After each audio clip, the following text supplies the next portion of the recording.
The proposed COVID passport has people's eyes and ears locked on leadership around the world, wondering what they'll do next. But scholars are also wondering what the passport may bring, looking at potential concerns, particularly when it comes to privacy.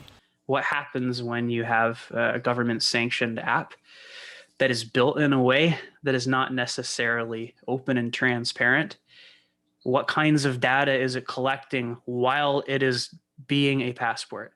The data concerns are also backed up by equity issues and how the vaccine will be able to be accessed by all members of the community. The wider the range of activities that it's used for, the greater the equity concerns will be. Now, we know that there are global equality and equity issues. Some countries don't have access to vaccines, and if it's a vaccine passport, then those people won't be able to get a vaccine and won't be able to get a passport. This raises serious concerns for disadvantaged members of the community, leaving them vulnerable in this situation.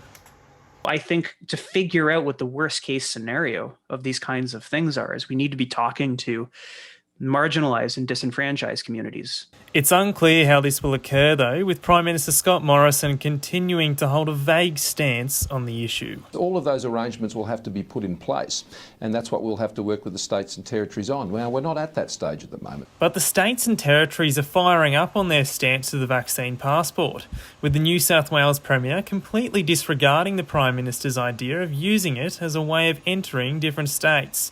Gladys Berejiklian told The Australian in a recent interview, quote, "There should be no internal borders. There should be free movement within Australia, vaccine or no vaccine."